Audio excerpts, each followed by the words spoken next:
विठ्ठल विठ्ठल विठ्ठल विठ्ठल विठ्ठल विठ्ठल।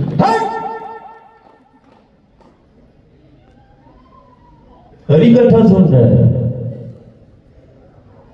हरि कथा है।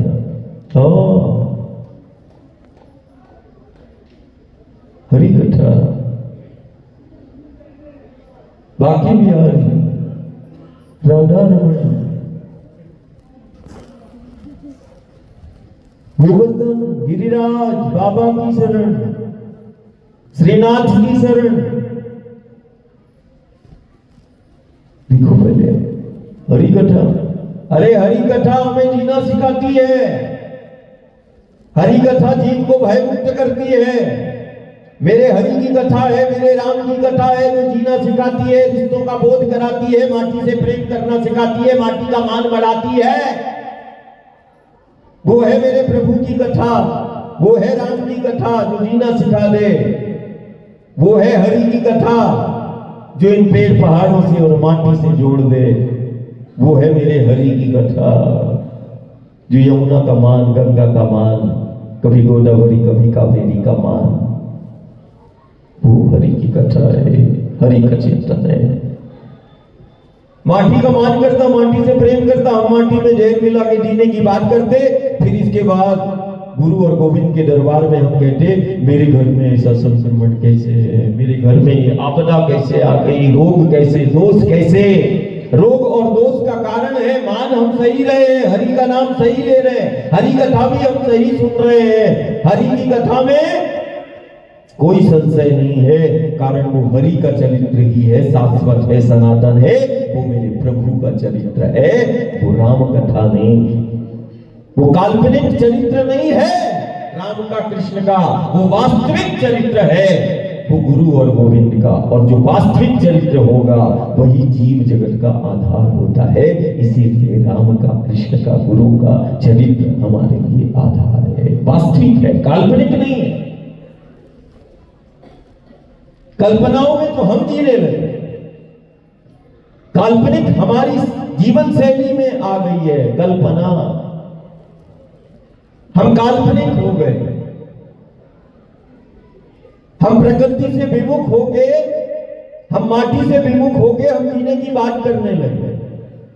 माटी हमारा आधार है, लेकिन जहर मिला के, हाथों से ही जहर मिला के फिर गोविंद के, गुरु के दरबार में हम जाने लगे। मेरे घर में ऐसा दुख, मेरे घर में ऐसा संकट। अभी हम दिल्ली से यमुना जी का पद यात्रा कर रहे थे, यमुना जी का पद यात्रा। हम मथुरा पहुंचे,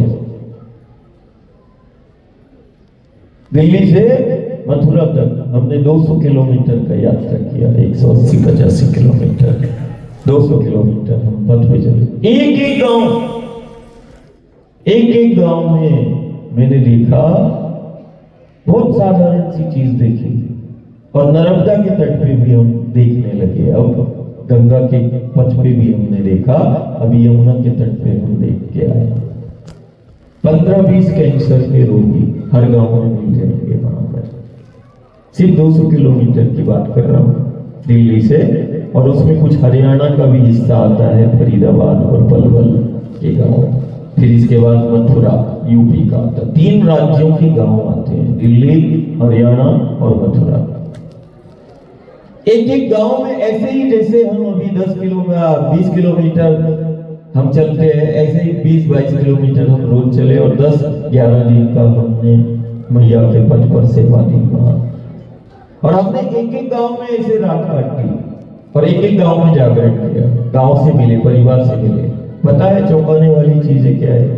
यहाँ पर जननी के लिए एम्बुलेंस चलती है कि यदि कोई गर्भवती महिला है, मातृशक्ति है, तो उसको सुविधा मिलती है। ऐसे वहां कैंसर के लिए एम्बुलेंस से चलती है। आए दिन 10, 15, 20 मिल जाएंगे तुम्हें एक गांव में कैंसर के। किसी को कैंसर है, किसी को हार्ट फेल है, किसी का किडनी फेल, किसी का लीवर फेल, किसी का शरीर काम नहीं कर रहा, किसी का दिमाग काम नहीं कर रहा, किसी को लकवा है, किसी का नेत्र कमजोर है, खत्म है। बोले क्या है? बोले यमुना का पथ है। अब बताओ, जिस पथ पर गुरु गोविंद ने लीला की, वो गंगा का पथ, वो यमुना का पथ, वो गोदावरी का पथ, वो कांवड़िया का पथ और वो मां नर्मदा का पथ। इस पथ पर आने वाला एक एक तट पर और पथ पर आने वाला एक एक गांव में आज संक्रमण है, विघ्न बाधाएं हैं, आपत्तियां हैं, विपत्तियां हैं। जहां संक्रमण और आपदाओं का कोई क्या होता है, रोग क्या होता है, संक्रमण क्या होता है, ये कुछ भी गांव नगर को अभी मालूम नहीं था 60-70 साल पहले। बुखार कैसे आता है, बुखार भी नहीं मालूम। साल में एक बार, अब तो 100 प्रकार का बुखार हो गया, 50 प्रकार का। अब तो बुखार आता है, सर्दी आती एक एक महीने के लिए हो जाती है, 2-2 महीने सर्दी जुकाम लगा रहता है। अब 3 दिन नहीं 30 दिन का सर्दी बुखार जुकाम हो गया। अब बुखार के भी प्रकार होते हैं।